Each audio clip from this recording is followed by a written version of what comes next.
Good evening, everyone. Welcome to our 2x2. It is Monday, June 16th at 5:12. Let's call to order. At this time, let's do the Pledge of Allegiance.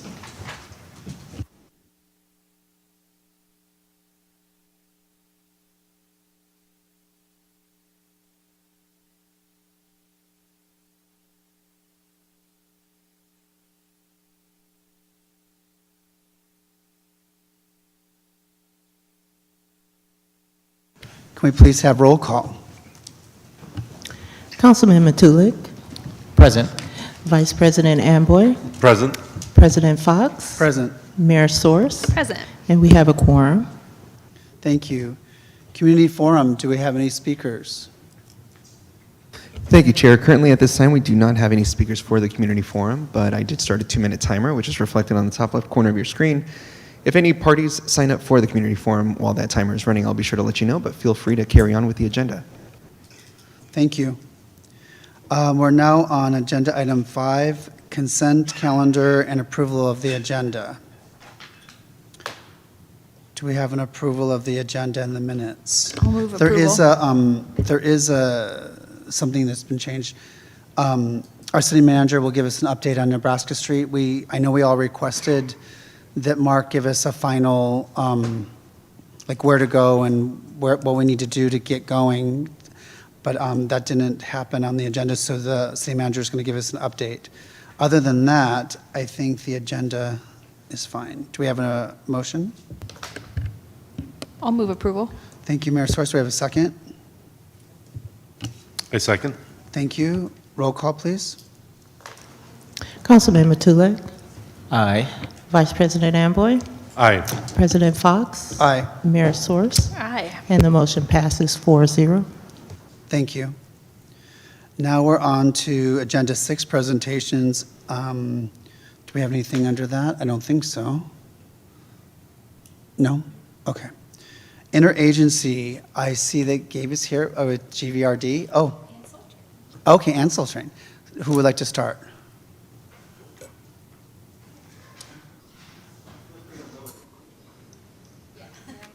Kind of short. Good evening, everyone. Thank you so much for the invitation to be here tonight.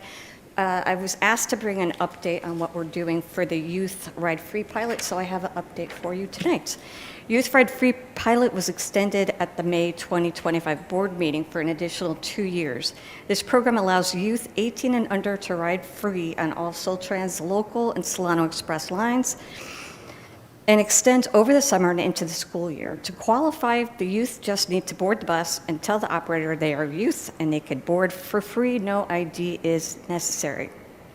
Soltrans will be hosting a back-to-school event on Friday, August 8th from 2 to 4:30 at the Vallejo Transit Center to help students and parents plan for the school year and getting to and from school. If there are any district-wide back-to-school events, please include us and we can bring information for students and parents. And then finally, Soltrans is in the middle of a COA and is looking at redesigning the system. Those changes will not affect the upcoming school year 25-26, but will potentially affect the next school year. And we will work with the district to get the word out about any changes before the end of the 25-26 school year. And I'm sorry we haven't found the cat. If you have any questions, I'd be happy to answer them. Councilman Matulik? Thank you. The fact that we may know who you are, but for the general public, if you could introduce yourself and the organization you're with. I apologize. I'm Beth Crandon, the Executive Director of Soltrans. Thank you. Thank you, Beth. Thank you. Any other questions or comments? No? We're good? Okay, thank you. GVRD. Good evening, Chair, Committee, and staff. Nice to be here again. I'm Gabe Lanous, the General Manager of Greater Vallejo Recreation District. Just quick 2 updates.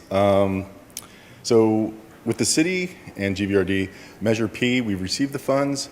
We're figuring out how to dole out the funds and fit the categories that we were required to give funding to. For instance, scholarships, activities for families, that sort of thing. So we're working on that right now. I hope to have by the end of summer, my recreation superintendent or director come do a presentation on what we've done over the summer with those funds. Any questions on that?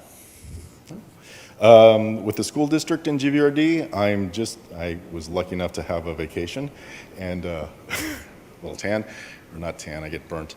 But working on the contract with DCUSD, I should be done with reviewing it. It all looks standard, but again, I gotta dot the I's and cross the T's, and I hope to have it electronically signed by tomorrow evening. Any questions on that? No? Oh, sorry, Councilman Nutilic?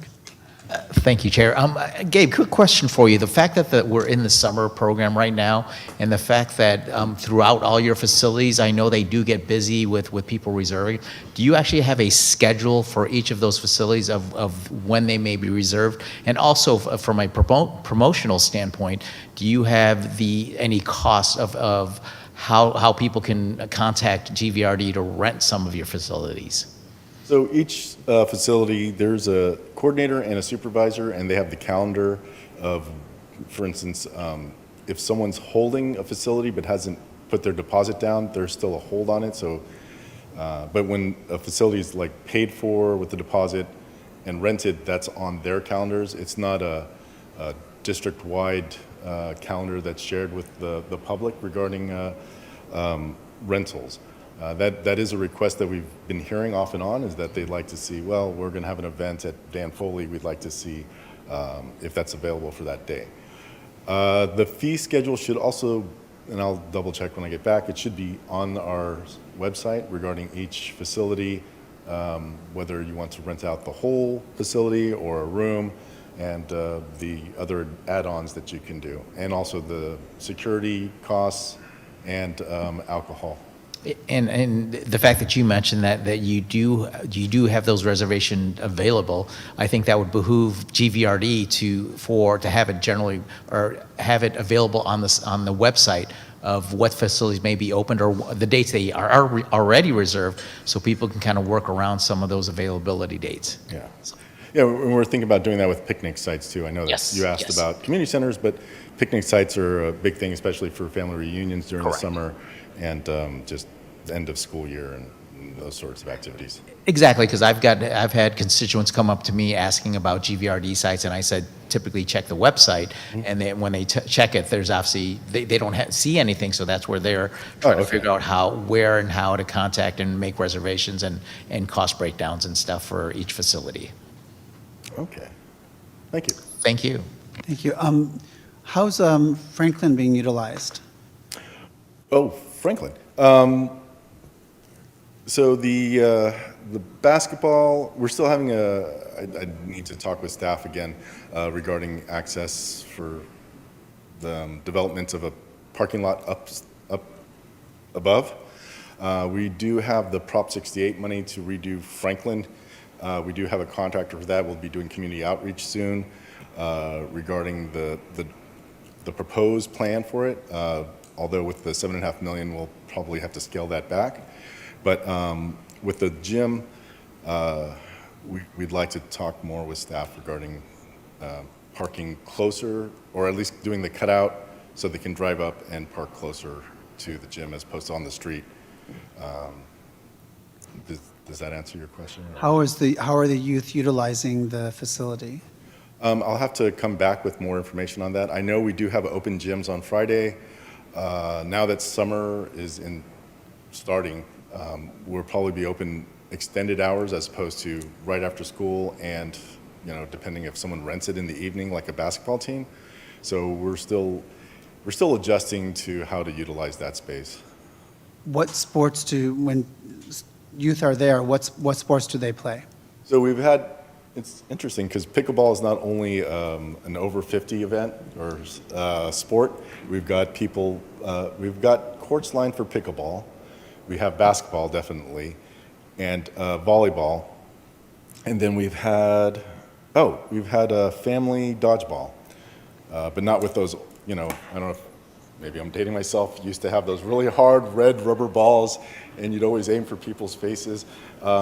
We don't have those. We have, or maybe they were aimed for my face, but we have like a Nerf type dodgeballs, and that's been very popular. We tried it twice, and near capacity on that with families. And we break them up in age groups, so it's not like a 40-year-old playing dodgeball with an 8-year-old. So try to make it a little bit more fair. Balanced. All Yeah. right. Thank you so much. It's good to see you. Our next Thank date you. will be Thursday, September 25th, Gabe, just so you know. Oh, Councilman Matulik has a follow-up. Gabe, just a quick follow-up there. You mentioned quite a few activities, but I didn't hear soccer on there. I know soccer is one of the yes. more popular sports that, not necessarily just at Franklin, but through any of your, any of the park facilities. Is that available to either rent out or for leagues to potentially sign up to do things at GVRD?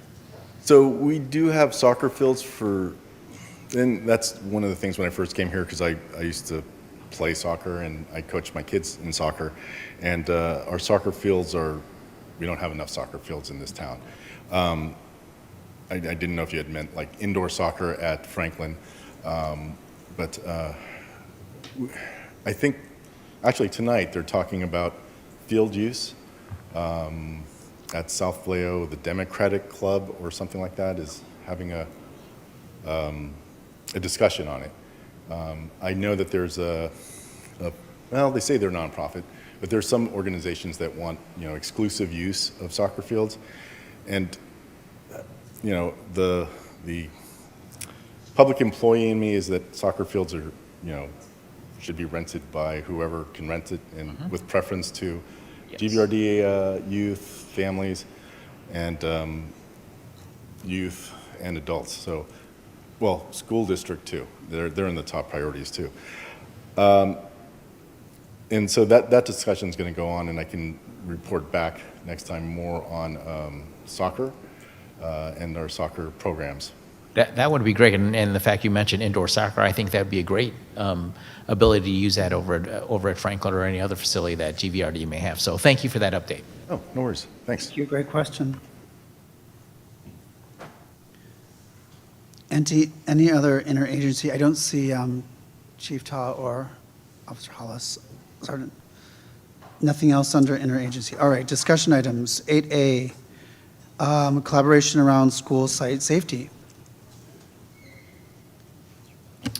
If you'd like, I'll go ahead and provide the Nebraska street closure update now. Okay. So the city has gone through some required CEQA-related analyses. It's completed both the traffic analysis and VMT, vehicle miles traveled analyses, and there is no VMT impact to potential street closure. There's also only a very minor traffic impact, and that can be resolved through just restriping.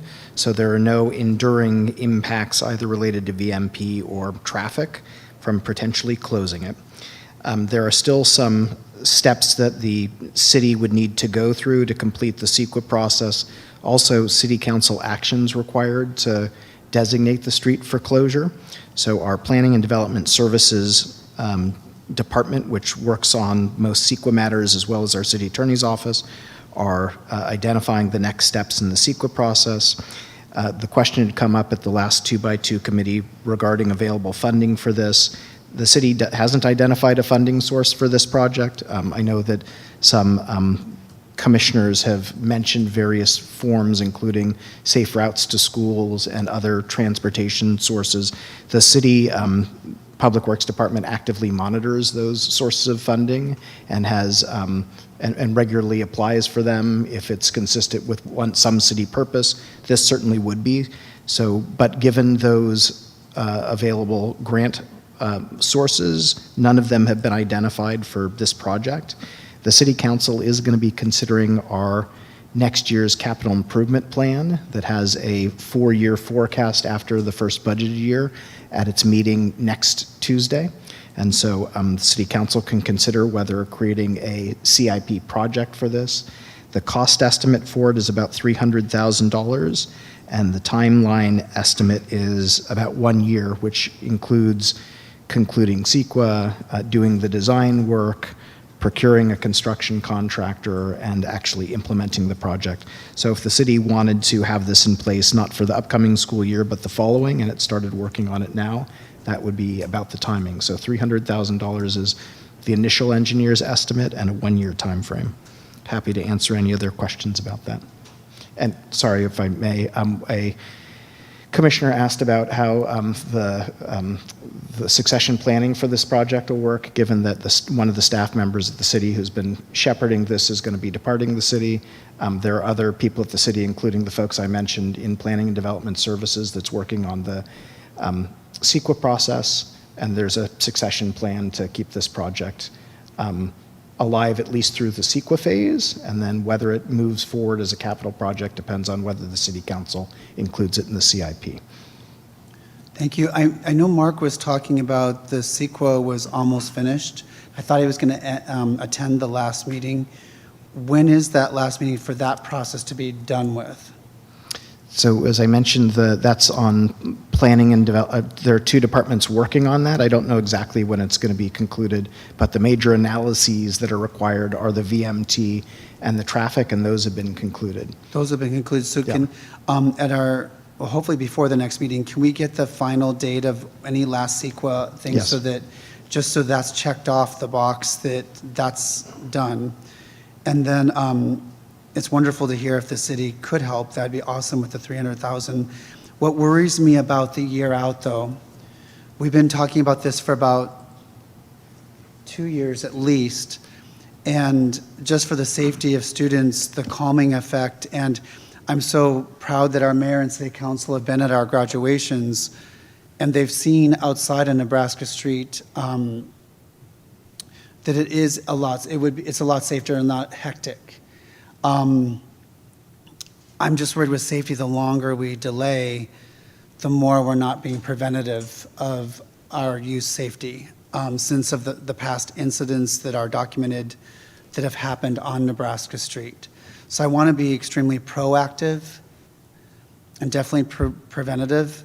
So whatever needs to happen, and maybe by your meeting next week, would it be possible for Safe Routes to see if they could include some of that, some money maybe towards the 300,000? I don't know. But if there's any way to find out if there's contributing amounts that maybe would help, if it could help. Anyways, I just would love to see this sooner than later since it's been ongoing for so many years now. The speed humps seem to help a little, but unwanted presence during the school day still can happen. And anyways, anyone else? Councilman Matulik. Thank you, Chair. And to follow up on your comment, I work closely with Safe Routes to School because they typically have their grants program, the micro grant, starting in September of every school year. So that's an application process that I've done in the past, and I can actually reach out to Safe Routes to School to find out what are the available funding potentially for this year, and to see how they may be able to help support and coordinate any funding for the Nebraska Street closure.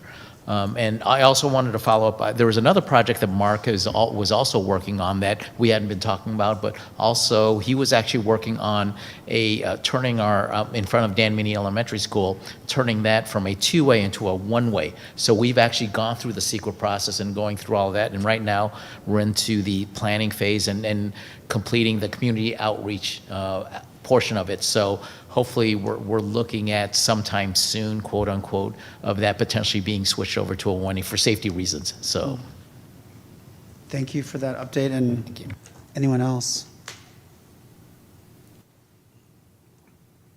We're good?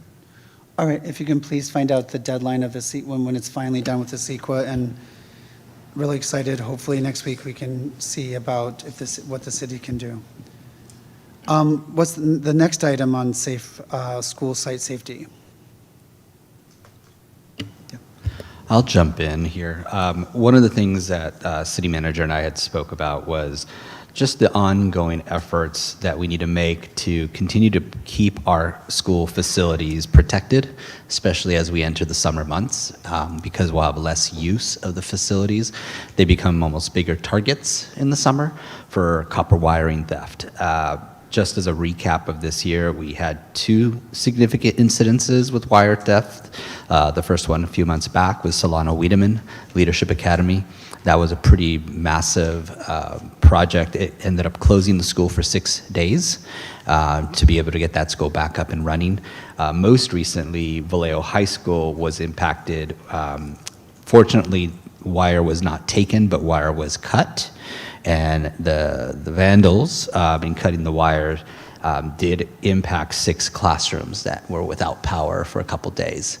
But all of those incidences come at a cost. It's a cost for the school district to repair. Our insurance provider covers some things, but it doesn't cover all things. And that just continues to take dollars away from our students in the classrooms.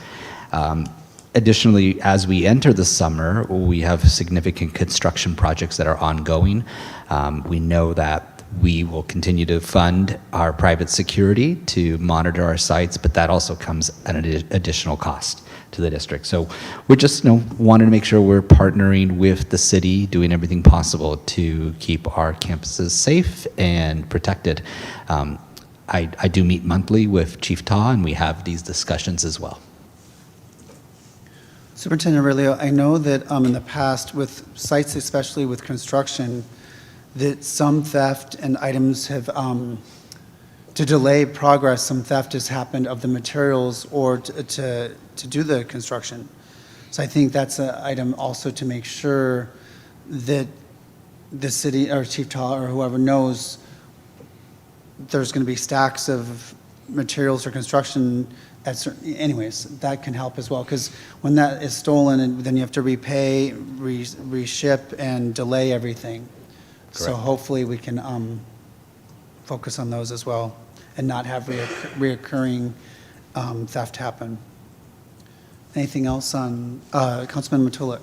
Thank you, Chair. And kind of to speak to some of these summer construction projects, I know at Dan Mini about 3 or 4 years ago, we actually had an extensive construction project that was going on to where the actual subcontractors and the vendors were actually getting vandalized. So I knew there was, so I know the school district had to bring in private security again to kind of cover that.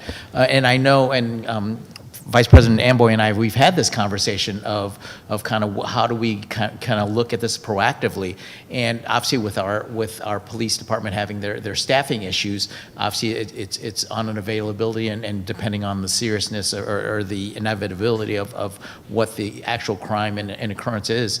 Because I know for the fact over the past couple of years, the school district has enhanced a lot of their video of on school sites, and I think this brings up the question of what is the protocol or procedure of, in other words, if the videos catch something, what is the city's process? Are they going to call? Do they contact the police department? Do they have a direct contact for how they go about it with their personal security? So that may be part of the conversation of what is the procedure that should be put in place, or it can be a collaborative conversation of how we work with this, to obviously knowing that our staffing issues with our police department may not be able to be an immediate impact on, depending on what their current situation is, on if they're on a high level 1 case or something like that. So that's where we need to kind of take into consideration of what are the protocols or procedures that we may want to have in place,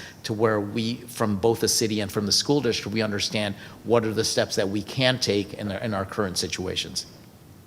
Thank you. Anyone else? Thank you. So if I could just comment on that, we do share the video. So when we have had incidences where we capture video of someone taking, we have worked with the police on that.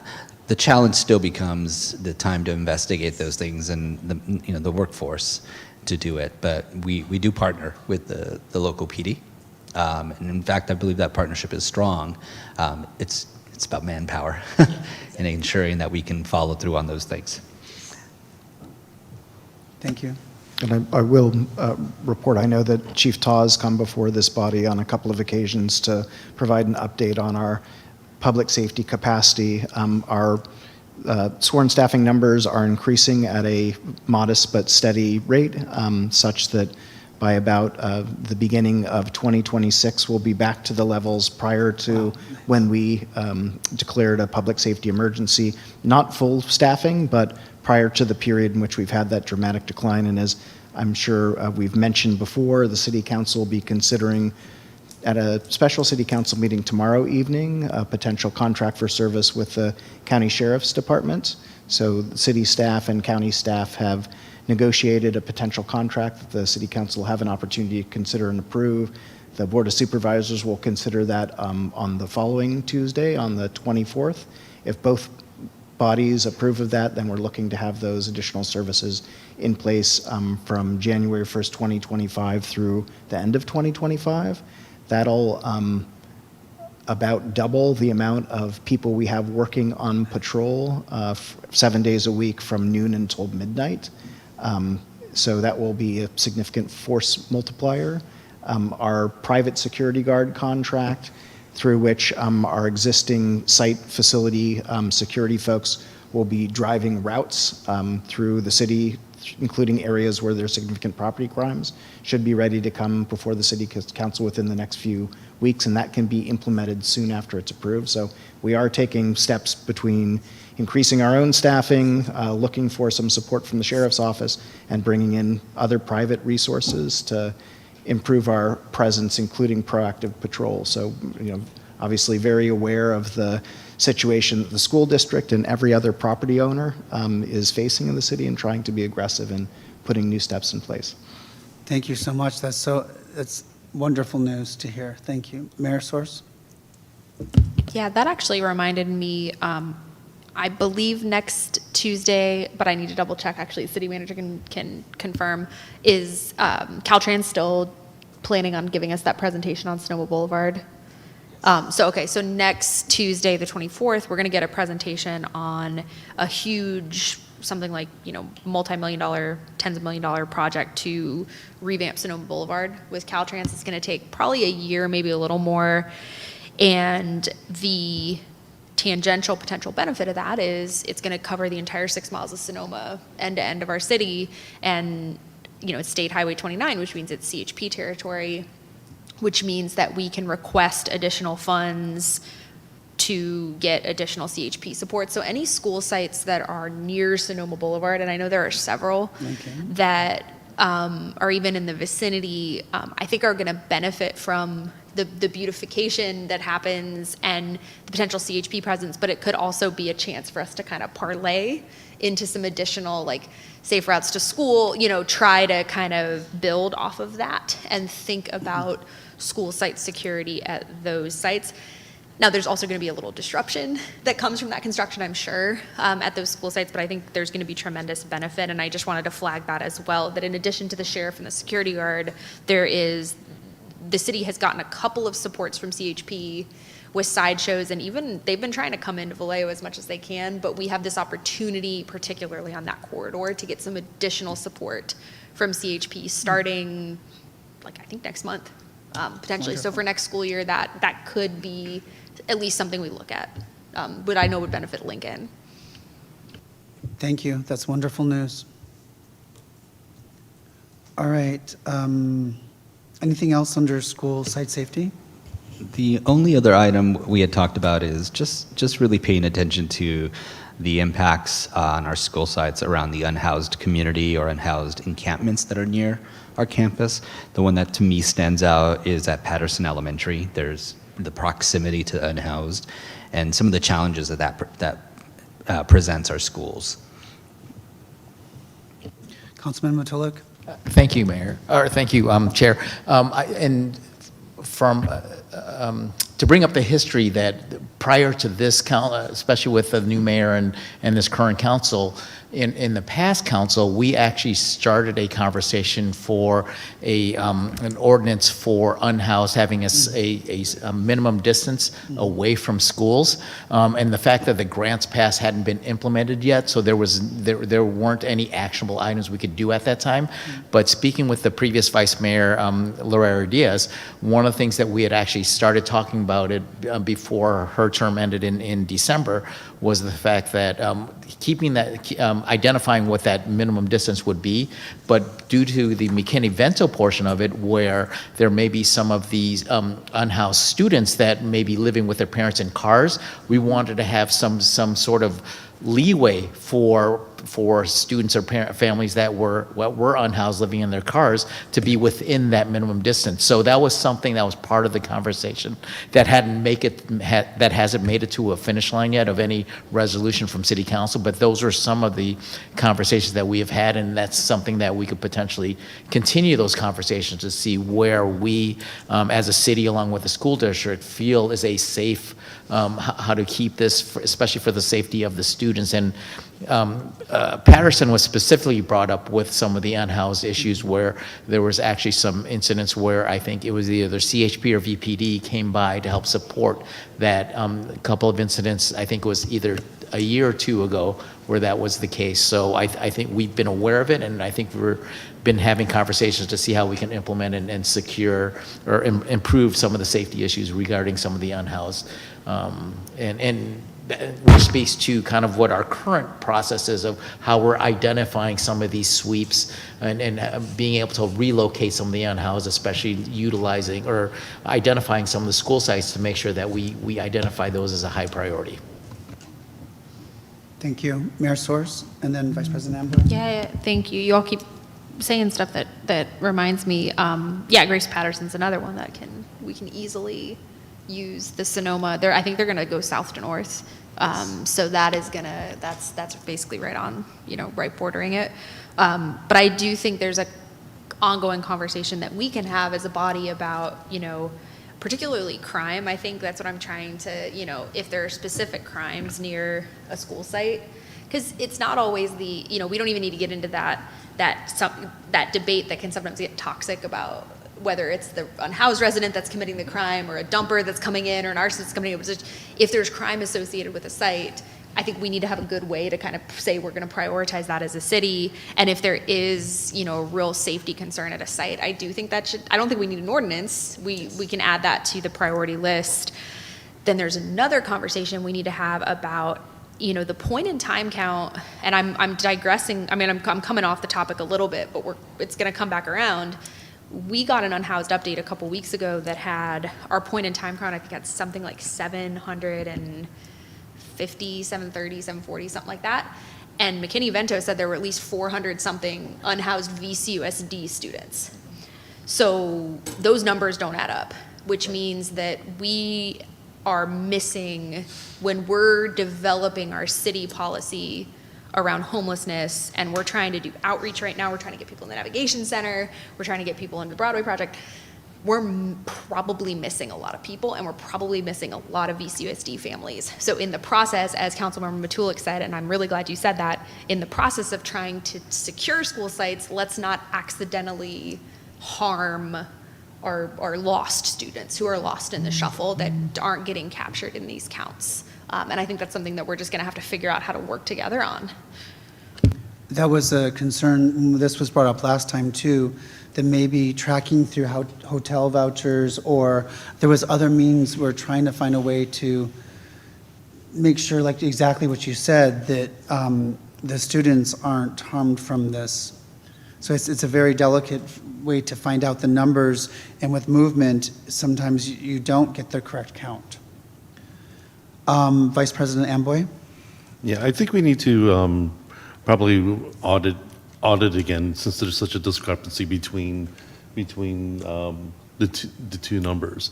I mean, from 736 to 400. I mean, that's just a big discrepancy, and so I think we need to, go back to the drawing board and do another audit to get an accurate count, so we know how to provide the correct resources.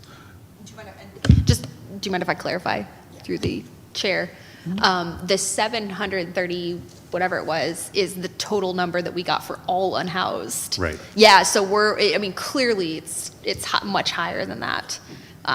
Yeah, I appreciate that. For the record, I wanted to make sure that was clear. And to further clarify that, the actual pit count is actually done by volunteers, so there isn't any official audit.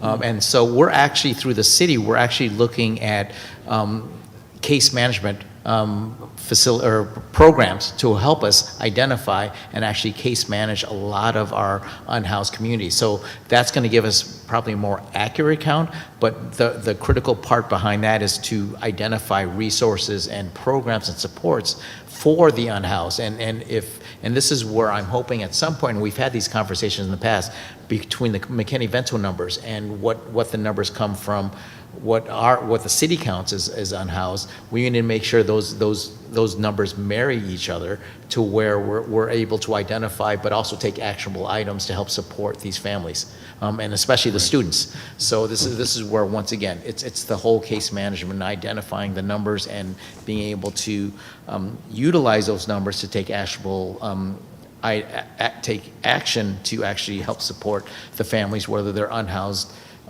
and those under the McKinney-Vento that may be unhoused with under that program too.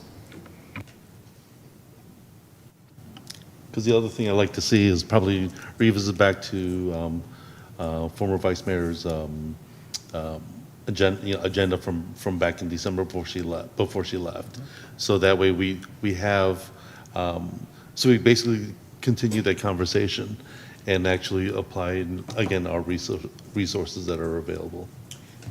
And I think that's once again, a collaborative conversation that we can start here, and then if it needs to get to the city council level of any actionable items or anything that we can put in place there, that could marry with how we're trying to move forward with our unhoused programs. That I think that would be a great way to kind of move forward with that. Agreed, thank you. Superintendent Aurelio? Just to clarify a couple things, when we talk about McKinney-Vento, at least from our perspective in the schools, for McKinney-Vento, it can be unhoused, but it's also shared housing. So some of those numbers seem large, and it doesn't mean they're necessarily living out of a car or they can't, right? And so it's a much broader categorization of students for us, and we do track that information. The other thing to remember is VCUSD is not the only school system in Vallejo. And so those numbers might be off partly because of that as well. So there's a variety of factors that play into it. All right, is there anything else for Agenda A, school site safety? Then we're moving on to Agenda 8B, identify joint city VCUSD community events. I'm going to go ahead and start. And first, I just want to really congratulate and thank the city for their presence at our graduations over the past few days. Mayor Source, I think you made it to 4 graduations, at least that I was at. Thank you. And Councilmember Matuluk, you were, I think, at least 3 of the ones I saw you at, but and then Councilmember Gordon as well. It was nice to see the partnership and to have the presence there. Earlier, we did have the Uniting Voices event, and I know Mayor Source, you were there, and I believe Councilmember Matias was also in attendance. And that was a district-sponsored event, but it was glad to see city representation at those events. And we added this item for discussion, really just to kind of brainstorm ideas and ways we can expand on these partnerships as we move into next school year. As the community is aware, we're going through some real difficult decisions coming up around school closures, consolidations. We will be having town hall sessions, really trying to get that communication out. But beyond that, how do we build community? And that's really the key. Mayor Source? Yeah, I appreciate that, and I think we might just add this frequently, if not every single meeting, because there's the low-hanging fruit of us participating in each other's events, which is a delight, by the way. That's the advantage of having an educator as mayor, is I'm off and I'm there, all of them that I can be at. But there, and then the community event as well. In addition to just the support for our residents, I think one of the things that I sort of got confirmed when I was campaigning citywide is that people, I mean, your average person living here does not understand the jurisdiction of various agencies. They don't understand that, like, that's a state highway, that's Caltrans, or this is this. And the number of times that people said, can you improve the school, can you fix the school system, what are you going to do about schools? I think it reinforces the need for us to really operate in lockstep and show the strength and be able to speak. And that's why I personally really wanted to sit, not just because I'm an educator, but I wanted to sit on this to show, just from title, if nothing else, that this is important. This collaboration is important. When I speak to people and families, I can update them on, my knowledge of what's going on at the district. And I think as much as we can be together in public, it's just going to lift our folks. And especially with obviously with the immigration climate and recent events, like we've actually now had presence in the city. And so I'm fully supportive of as much as we can do together. And I'm appreciative for having been able to come to the events over the past few weeks. Councilman Tulloch.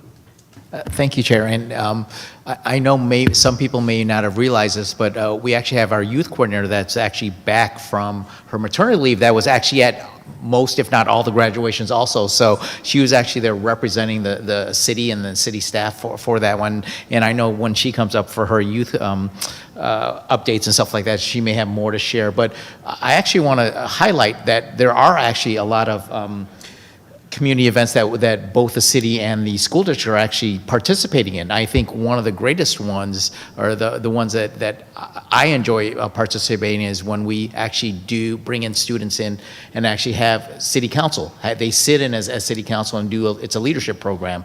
And I know between VCUSD, but there's also charter schools that are participating in this. So it's actually a school citywide event that's going on from a leadership standpoint, helping our youth, primarily at the high school level, to understand what sitting on city of government is, of civic service, and those participations, but also having, I know the mayor spoke at the, I think it was I don't know if it was the PK event, but I know previous Vice Mayor Laura Diaz actually spoke at our PK event from Dan Minnie.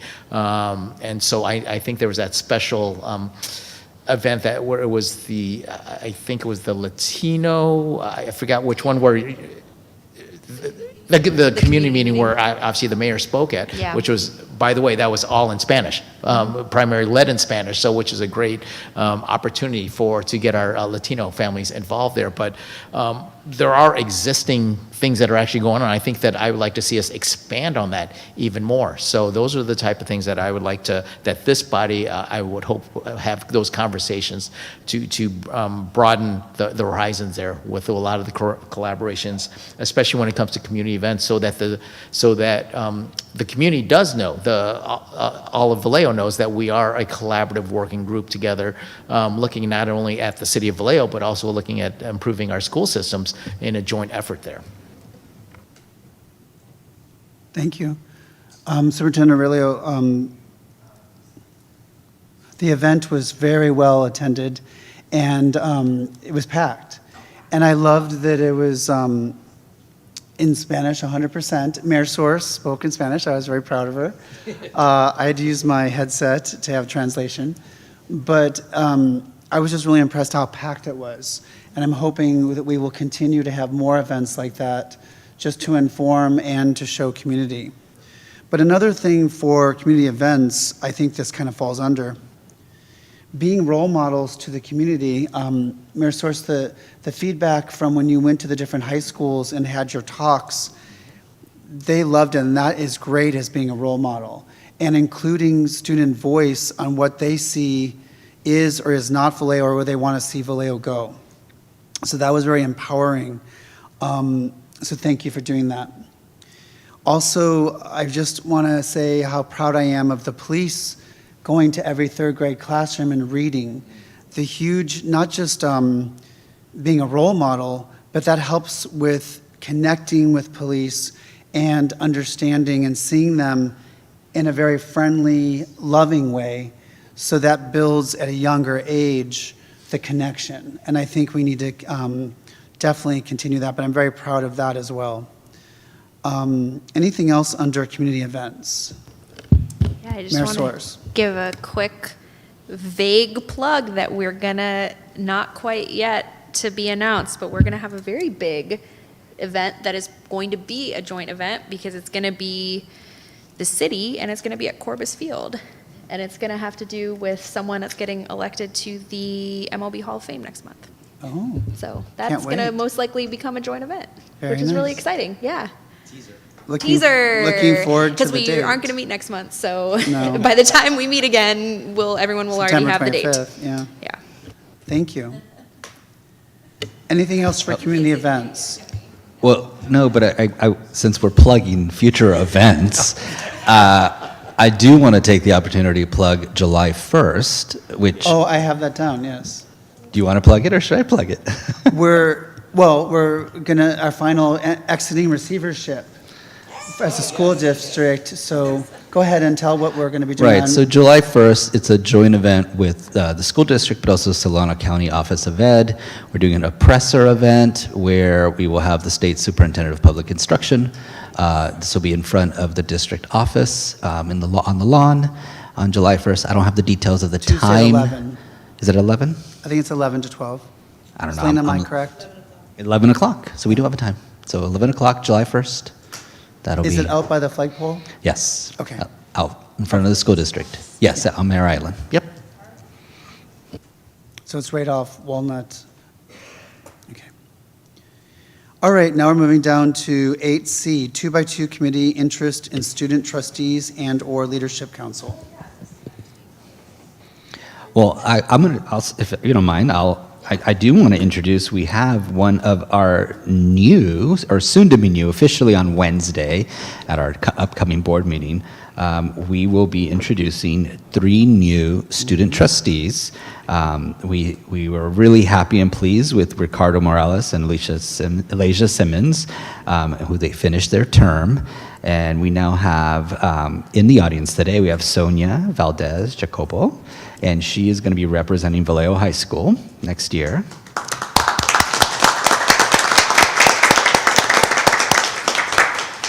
Representing Jesse Bethel High School is Baraj Arbab, and representing John Finney High School is Zanaya De Leon. And all 3 of them will be present on Wednesday evening for our board meeting.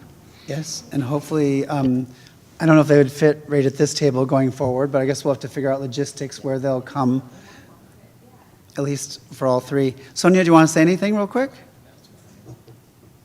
Sure. Come on up. Get you on TV.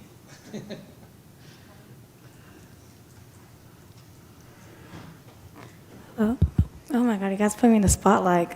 Okay, first of all, I just wanted to thank all of you guys for all the support, your guys' help, your guys' mentorship. It is such an honor and a privilege and a blessing to be up here and not just represent my school, but my community, my people, and just thank you so much. And yeah, I look forward to working with all of you, networking and creating new memories with all you guys. Thank you. Thank you. Who's here with you? My mom, Yuriti Jacobo.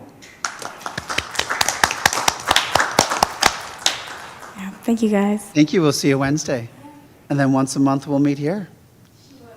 Okay. Anything else on this topic? Go ahead, Mayor Soares. Yeah, so when I did my visits at the high schools, which were a delight for me, I'm glad the students enjoyed it, but it was my pleasure. One of the things that we discussed was the possibility of having some type of youth leadership group, and I spoke with the students. It kind of evolved over the 3 meetings, so the Finney was the last high school I went to, so we got into the most depth with them because it had kind of been workshopped at the first 2, and I was speaking with them about basically there's 2 models that we could use. One would be a formal youth commission, like what we used to have, which would be a commission of the city of Vallejo where they'd sit up here and have the Brown Act and the agendas and everything. And then the other would be to have some type of leadership council that was more of kind of a roundtable advisory, which could be to the mayor. and that would give them more flexibility to be able to engage. We wouldn't need to use the staff time and notice the meetings and have that sort of administrative burden of having a commission, and it would be, a little bit more nimble. And the students saw the pros and cons of both, and they genuinely, we had a good discussion. And I saw Sharita Dilley at an event recently, I think actually the Spanish event, and she said that they were kind of leaning towards the leadership council, the more informal one, just because the city already has so many boards and commissions and space and concerns, but we're not really, set on one model. What I'm leaning towards suggesting right now is maybe having a little sort of ad hoc, a informal committee, maybe of the student trustees and myself and whoever else, to sort of talk about what this would look like, and if we wanted to have, if we did something informal, when it would meet that would work with schedules, how people would be selected, how many from each high school, what grades, et cetera, like getting some of those logistics. And then Victoria's back, so I keep forgetting. Like, we're not used to having you back, so if we ever forget you, it's not because Victoria would be part of that, Sharita, we could come up with a little committee that could come up with a proposal and then bring that proposal back. Maybe not at our next meeting, because the school year will be already in swing. So that's just sort of where we landed with that, and I certainly am, I see tremendous benefit personally and for the students of us just doing kind of an informal, like, whether it's Mayor's Leadership Council or something that advises some subset of us. That was the sort of progression of that discussion. I think also, if you could have it in the afternoon after 3:30, I'd appreciate it, just see if we can, so I can attend if I can.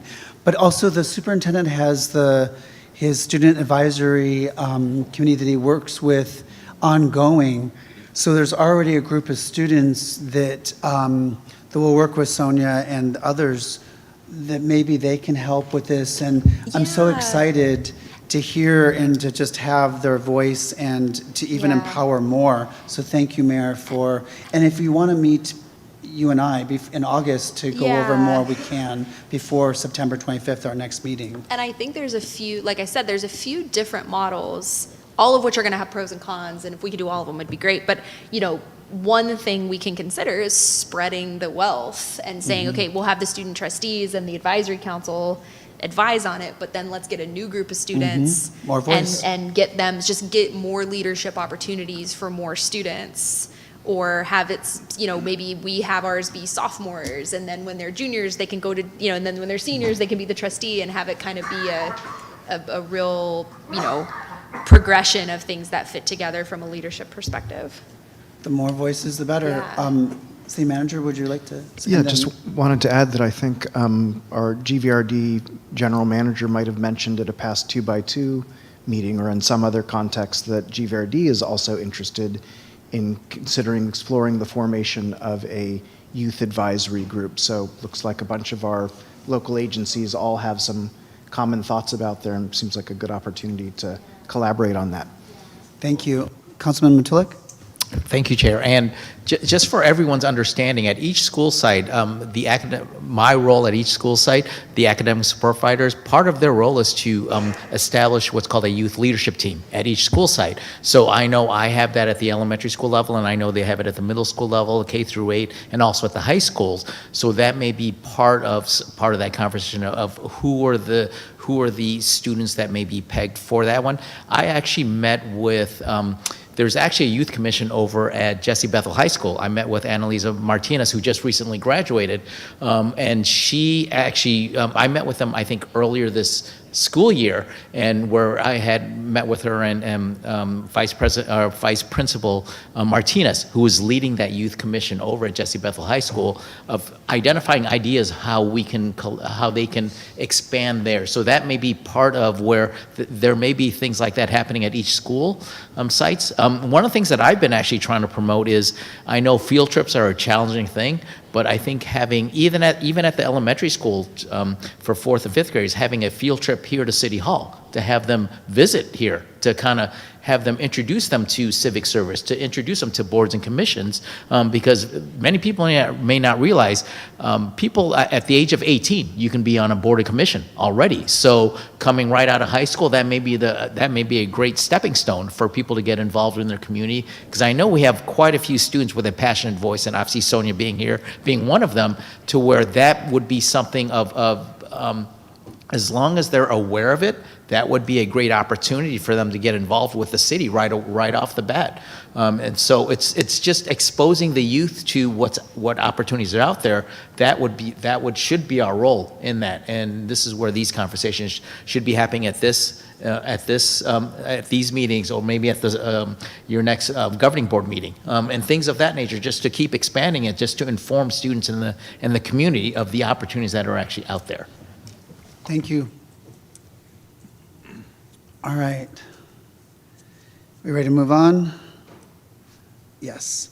Agenda item 9, Youth Coordinator Victoria Grace, you're back. Welcome back. Welcome back.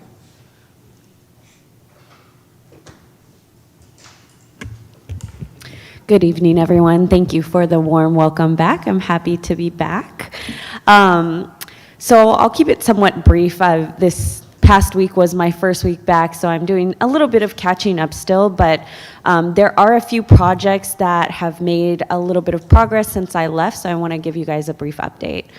Prop 64, which is our grant through the BSCC, the Board of State Corrections and Community, we had a listening session at Vallejo High School on May 29th through one of our nonprofit partners, Club Stride. They were able to get about 16 participants that the topic was about substance use prevention. And so they'll be, I think, working with the district. They do have an MOU with you guys to have another listening session starting next fall when school comes back into session. Those listening sessions and some data collection that they're going to be doing over the summer is going to inform the programming that they'll be having on campuses. And so they're looking at programming on Vallejo High School and potentially expanding to Bethel High School. Our needs assessment and strategic plan. And so, you know, we've been working for quite some time on this needs assessment. It's going to be what the data that helps us to create our strategic plan, and not just a city strategic plan, but really a community strategic plan. Our survey is still up in different avenues, and that's a youth-based survey, 12 to 25. Our interviews have been completed with key stakeholders, both youth and serving stakeholders. Our focus groups have been completed, I believe 8 out of the 10 of them. Shout out to Sharita Dilly, who helped us get some high school parents from VCSD as one of the focus groups. And so our next step is really the analysis portion. We're going to be having our consultants, MIG, doing some pop-up events around town, doing a little bit more work with our working group, which is comprised of not only youth and students, but also key stakeholders from the community. And then from that, we'll be presenting to council sort of the findings, getting some more feedback on what we found, and then moving forward. I believe early fall is the timeline for our needs assessment kind of summary. From there, we'll move into some strategic planning. So more updates to come on that as we move forward. I did want to make a note about some collaboration on events. You know, the city, we have our Vallejo Weekly, and I'm sure Selena knows, but send us flyers, send us events that you guys may be hosting. I know that our publication reaches a different audience than maybe is reading, you know, the school newspapers or however you guys are getting out information. And so as much as we can cross promote, we would love to have that and do a little write-up or, you know, provide a flyer that we can insert into there. We have a fantastic new PIO. I want to personally give a shout out to the new student trustees. A few of them have been amazing members of our youth delegations, and so I have seen their leadership skills. Both Sophie, Zanaya, as well as Baroge, who's been a part of our working group for the needs assessment and strategic plan, as well as on our Vallejo Benicia leadership training. So we have some fantastic students taking those spots, and I'm really excited to work with them. Lastly, I'm so happy that there's talk about youth councils, youth commissions, youth advisory boards, youth input, so we're not just making decisions for youth, but really including and creating spaces for them to be able to share their voices. I'm here to help assist in any way I can. I know part of what I had presented to Measure P was thinking about a youth council. Happy to, be flexible in whatever capacity we need to move that in towards, but we definitely want to make sure that we have some kind of advisory youth board. I know there's actually some commissions that have ad hoc youth committees that are advising the commission, such as Sister Cities Commission. In any way, we're looking to establish that. So, thank you. Any questions? Yes. Regarding the Prop 64, the drug prevention aspect, how do they get into the schools? How do they help? I mean, I know Red Ribbon Week in October and the things you do. I don't want it to be like very surface. I want it to be how do they connect, or maybe it's the students that can help connect through leadership. I just would like to see as much education as possible, especially, I'm thinking of the girl who died from a fentanyl death in Santa Rosa just a few months ago. Yeah. I'm thinking of other students that have just overdosed, and it's just such a loss. Do you know any specifics on how do they, is it very surface, or how do they get in? Do they have talks with the kids? Do they, anyways, can you tell them more? Do you know more about it? Yeah, so let me start with, this is kind of the preliminary work that Club Stride is doing to help create the programming, so to speak. So you gather data, you see what the needs are, and then you create your programs and your workshops based on what those specific needs are.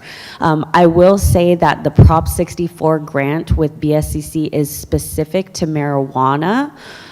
It's money that we are receiving from the taxes on marijuana, and so it has to go back into the community to kind of mitigate those negative effects. We are throwing some general substance use prevention in there as well, but with the city's grant specifically, we have 3 goals, kind of broader goals. One is to increase public safety in spaces that are potentially at risk. The second is to increase knowledge and education around substance use and substance use prevention. And the third one is increasing employment opportunities as kind of like a diversion activity, and so that we work with Healthy Vallejo and we do targeted cleanups around the city. With Club Stride handling, and Advanced Peace, I will say, is also doing some work with us on that. With Club Stride handling the drug prevention and substance use prevention piece of it, they're in the process of kind of community needs assessment as well. And so the listening session was specific to Vallejo High School. They're also doing some activities out in the community during the summertime. They also have, I think, a survey and some adult stakeholder listening sessions, but we really won't know the specifics of the activities that they're doing beyond them being on the school sites with the kids until we get that data back.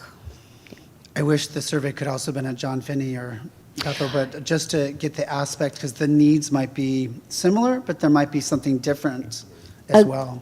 Agreed. I will be attending one of our meetings to kind of get another better idea and catch up on some things that were missed, because I know we had talked about them being on high school campuses, not just specifically Vallejo High.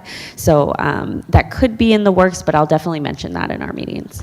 I appreciate you explaining that it's mostly geared towards marijuana prevention. Yes, but if it's also paired up with some money to help with just addiction and prevention, I think in any talks possible, like I said, the young lady that died just a few months in Santa Rosa, she thought she had one thing, but she was taking something else and it killed her. So just having awareness and having the talks to have your guard up and to, anyways, the more that we can do, and I just don't like anything that's just at the surface level, to really have those talks and really get into it so they, anyways, the real life. Thank you for explaining further. Anyone else have any questions? Councilman Matulak. Thank you, Chair. And thank you, Victoria, for your update.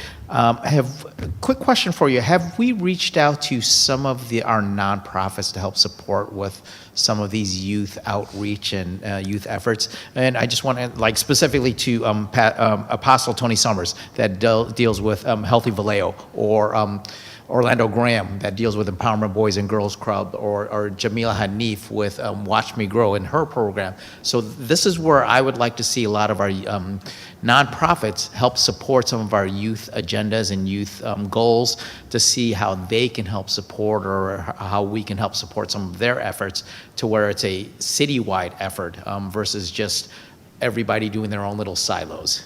Correct. Yeah. Thank you for bringing that up. So, I mentioned Healthy Vallejo is a key partner in our Prop 64 grant. We employ probably around 15 to 20 youth. They've been assisting our code enforcement department. They've been doing cleanups, not in encampments, but surrounding areas of encampments. They've had some really great larger cleanups of, say, illegal dumping sites, and just we're able to target specific areas.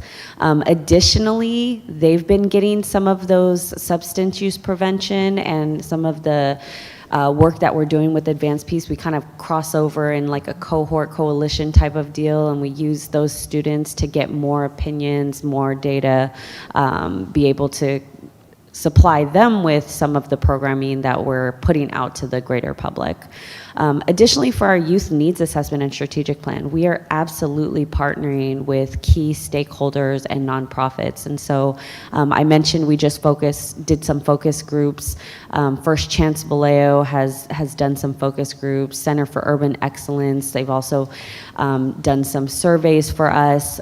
So what we did was we have partnered with nonprofits that can provide us with 40 independent responses to our surveys. And so they go out and they do their own recruitment of survey participants, youth survey participants. And then with that, and with their 40 responses, we give them a small stipend. And so we've been able to kind of provide some funding back to our nonprofits. I believe Fourth Second was also our partner on that. Vallejo Project is a partner on that. Boys and Girls Empowerment, they just did a focus group for us. Jamila Hanif, I believe, was one of our key stakeholder interviews. So we're really working, it's just me at the city, so we're really relying, I would say, on our community partners to help us get a broader reach and more feelers out, not just to those that are connected to organizations already, but really strategizing around how do we get those people and those voices that may not historically be served or be connected with an organization that would want to talk to the city. So Thank you for that. And I know, speaking to a lot of the youth, mental health is a big issue that they kind of bring up. And I want to give a plug to Courtney Davis and her Tabby's Bomb program that deals and helps support mental health within our youth. So that would be another expansion of getting community involvement and other nonprofits involved. And I know we actually, speaking of the fentanyl issues and the concerns there, I know we actually have a human relations commissioner is a passionate voice. I don't want her to name her right off the bat, just because she has to put it in, the fact that she has family that has experienced that, so she's a very strong voice and passionate that wants to help expand the knowledge and the ways around the fentanyl and a lot of the drug abuse that's happening within, specifically for the youth. So I think if we need a passionate voice out there, she may be the one that could probably lead that charge on that.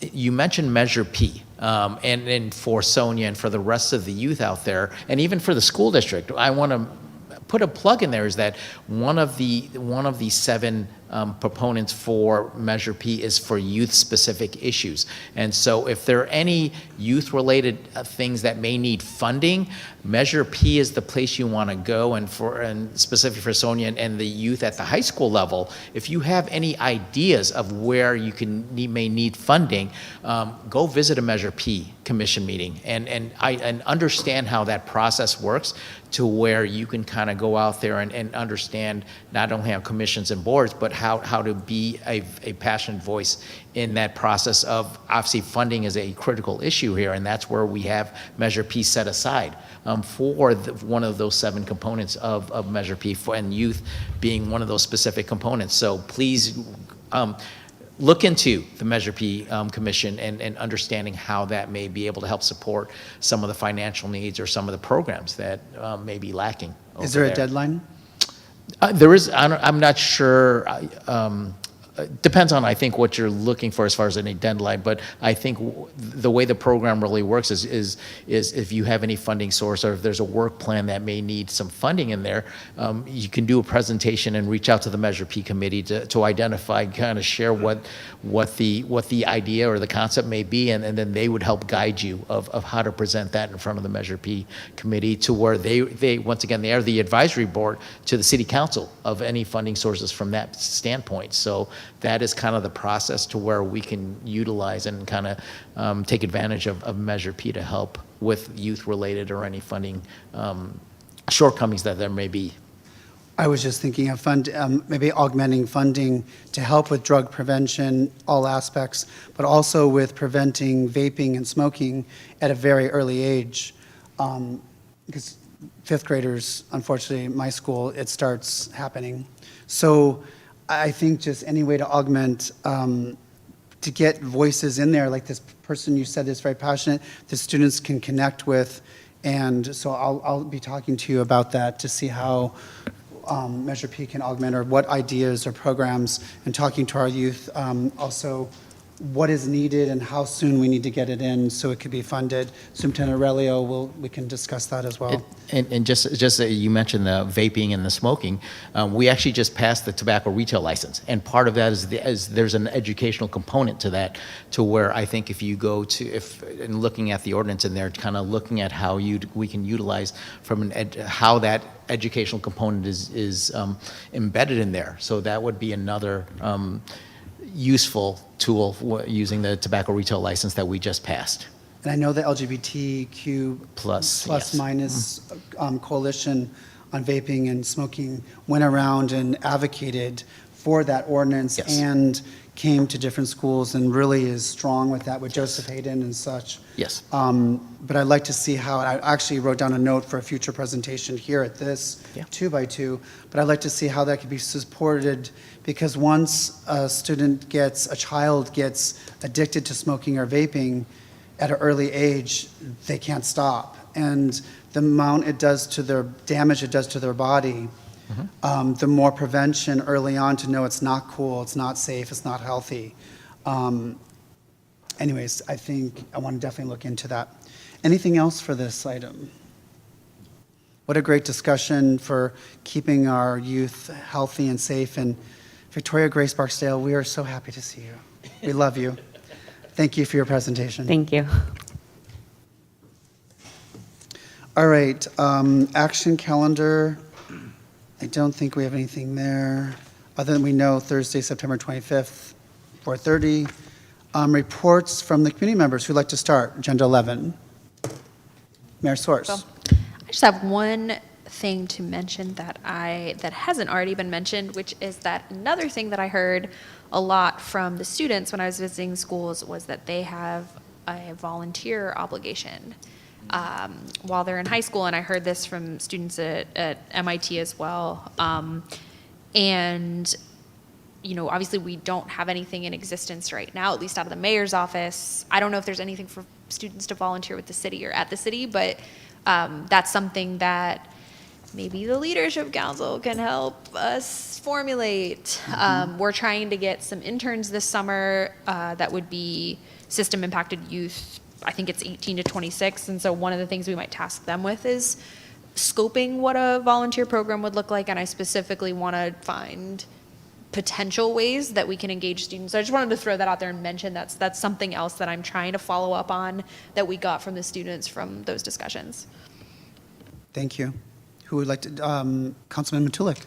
Thank you, Chair. And to follow up with that, for the high school students that need to do their community service hours, I know as an academic support provider at Dan Mini, when I've had like for example, our family night, I've actually written off on some of those community service hours when they've come over and helped support my events. So I think if we're able to utilize that and expand that to maybe at the city level, I don't know if there's any, I think that's something that we can kind of think about from there. As far as my committee reports, not only to mention all the graduations that we attended, which were awesome, and it's always a tearjerker to hear some of the stories out there, but want to give a highlight to there's an actual ceremony that doesn't get as much publicity, but at John Finney, they actually have something called the Stole Ceremony. And I know, because that's been one of my most favorite to go to, because these are some of the students that have more challenges that they've had to go through in life, and to hear some of those stories that they've overcome to be able to get their graduation and diplomas is very heartwarming from there.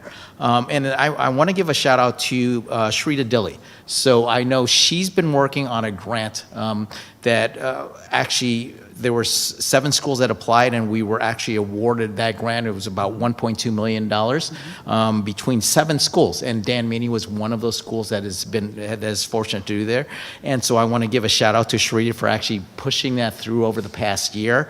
And I think we're in the process, and part of the grant is they're looking at new positions to help support some of the school sites. And I know right now they're going through the negotiations process to identify kind of some of these positions. And I know with the layoffs we've had, I know that would be able to help supplement or kind of reverse some of the layoffs, to where once these job opportunities, these new job descriptions and these job postings will happen, that'll help bring back potentially some people that may have had to go through the layoff. I'm just hoping we're able to push that forward sooner rather than later. But once again, that's a process. That's in the middle right there. But once again, just want to thank Sharita for putting that year-long effort to get this grant put in to help support 7 schools. I wish more schools would have applied to spread more of the wealth, but we've got these 7 schools, and hopefully we can. We've already, being part of the school, being one of the schools, we've already envisioned a lot of the great opportunities that we're looking to implement for this next school year coming up. Thank you for your report. Vice President Amboy? I have nothing to report at this time. Thank you. For my report, in regards to graduations, 5 years ago, when I was president, is when COVID happened. And we had to do I had to do a video recording for the graduates. Nothing was in person. It was so cold and disheartening. But it was the reality 5 years ago. So now as president this time, the joy and how proud I am, and just the self-worth, to be able to shake a hand and look someone in the eye and say congratulations and hand them their diploma is one of the best things I'll ever probably have in my life. And then the joy that what you're hoping and praying for these youth to go on and have opportunity, healthy environment, healthy planet, and just have a great life. That's all in your heart, and it's just such a special moment, and to be part of that is so special. So it's just been wonderful this last week to be able to do graduation in person. Such a contrast. The next item, I was at the Solano County Office of Education with Superintendent Aurelio and Heather DePasio. We're trying to really, we all really revamped a lot of things and making sure our students know that we want you to stay in Vallejo and not transfer to another district. And we want to do whatever is possible to make sure you know all of our resources and what you need and how we can help you know to stay in our district and not transfer to another district. So we went up to the county and talked about how we're getting tougher and what we do offer for students. The county was asking about, they had one asked two questions and asked, well, do you partnership with the police? And do you talk with city council or with the city? And our superintendent talked about, we have established 2x2. This has been going on for about 2 years now. And we do have our police come actually read to every third grade classroom. There is visibility. So we answered those questions. My question, are these meetings recorded in a bank somewhere on a website? So we could, if they wanted to go back and see that we have been doing this and the topics and so forth, that we are in collaboration with our city and working hard together. I'm just very proud of that. So I wanted to make sure, I was kind of sad that they didn't know, but I'm glad that we were there to let them know. And so anyways, thank you for that.